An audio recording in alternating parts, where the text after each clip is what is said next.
اردو کور کے معزز دوستوں، دمشق نبی اکرم صلی اللہ علیہ وسلم کے وصال کے 3 سال بعد یعنی 635 عیسوی میں فتح ہوا۔ شہر میں دنیا کی قدیم ترین شاہراہ صراط مستقیم کے قریب زمین کا ایک مقدس قطعہ تھا۔ یہ قطعہ اراضی زمانہ قدیم سے متبرک چلا آ رہا تھا۔ رومیوں نے اپنے دور میں اس جگہ خوبصورت معبد بنایا، یہ وہاں صدیوں تک عبادت کرتے رہے۔ عیسائیوں کا دور آیا تو یہ جگہ ان کے قبضے میں چلی گئی۔ پادریوں کا خیال تھا کہ حضرت عیسیٰ علیہ السلام دنیا میں دوبارہ تشریف لائیں گے تو وہ آسمان سے اس مقام پر اتریں گے۔ پادریوں نے مقام کی نشاندہی کے لیے وہاں ایک چبوترا بنا دیا۔ شام جب مسلمانوں کے قبضے میں آیا تو یہ بھی اس مقام پر عبادت کرنے لگے اور یوں یہ جگہ تمام مذاہب کے لیے مقدس ہو گئی۔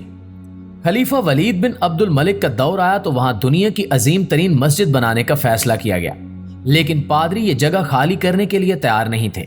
مذاکرات ہوئے، بادشاہ نے دمشق میں شاندار چرچ اور زمینوں کے بدلے پادریوں کو راضی کر لیا۔ خلیفہ ولید کو جگہ مل گئی، مگر عیسائیوں نے یہ شرط رکھی کہ مسلمان حضرت عیسیٰ علیہ السلام کے مقام واپسی کو نہیں چھیڑیں گے۔ خلیفہ نے شرط مان لی۔ خلیفہ نے زمین حاصل کرنے کے بعد وہاں شاندار مسجد تعمیر کروائی۔ تعمیر پر 10 سال اور 11 ملین سونے کے سکے لگے۔ یہ مسجد جامع امیہ کہلاتی ہے اور یہ 1300 سال بعد بھی عالم اسلام کے لیے مقدس اور متبرک مقام ہے۔ حضرت یحییٰ علیہ السلام اور حضرت امام حسین رضی اللہ تعالیٰ عنہ کے سر مبارک بھی جامع امیہ میں مدفون ہیں۔ مسجد کے 3 مینار ہیں، یہ تینوں مینار بناوٹ میں ایک دوسرے سے مختلف ہیں۔ خلیفہ نے مسجد کا مشرقی مینار عین اس جگہ بنایا جہاں حضرت عیسیٰ علیہ السلام دوبارہ اتریں گے۔ یہ مینار سفید رنگ کا ہے اور لوگ اسے مینار عیسیٰ بھی کہتے ہیں۔ عیسائیوں اور مسلمانوں کے عقیدے کے مطابق دجال شام پر حملہ کرے گا۔ حضرت امام مہدی علیہ السلام دمشق تشریف لائیں گے اور مسلمان دجال کے مقابلے کے لیے اکٹھے ہوں گے۔ ناظرین گرامی، عصر کا وقت ہوگا اور بعض روایات کے مطابق فجر کا وقت۔ نماز کے لیے صفیں درست ہو رہی ہوں گی اور اچانک حضرت عیسیٰ علیہ السلام 2 فرشتوں کے کندھوں پر ہاتھ رکھ کر سفید مینار پر اتر آئیں گے۔ وہ زرد رنگ کی 2 چادروں میں ملبوس ہوں گے اور ان کے بالوں سے پانی کے قطرے ٹپک رہے ہوں گے۔ یہ مسلمانوں اور عیسائیوں کا مشترکہ عقیدہ ہے، لیکن یہ عقیدہ ہمارا موضوع نہیں ہے۔ ہمارا موضوع حضرت عیسیٰ علیہ السلام کا دنیا میں تشریف لانے کے بعد عام لوگوں کے ساتھ پہلا مکالمہ ہے۔ حضرت عیسیٰ علیہ السلام جامع امیہ میں موجود لوگوں کو حکم دیں گے کہ سیڑھی کا بندوبست کرو، میں مینار سے نیچے اترنا چاہتا ہوں۔ لوگ یہ مطالبہ سن کر ہنسیں گے اور عرض کریں گے کہ حضور آپ آسمان سے زمین پر تشریف لے آئے، لیکن آپ کو مینار سے اترنے کے لیے سیڑھی چاہیے، کیا یہ بات عجیب نہیں ہے؟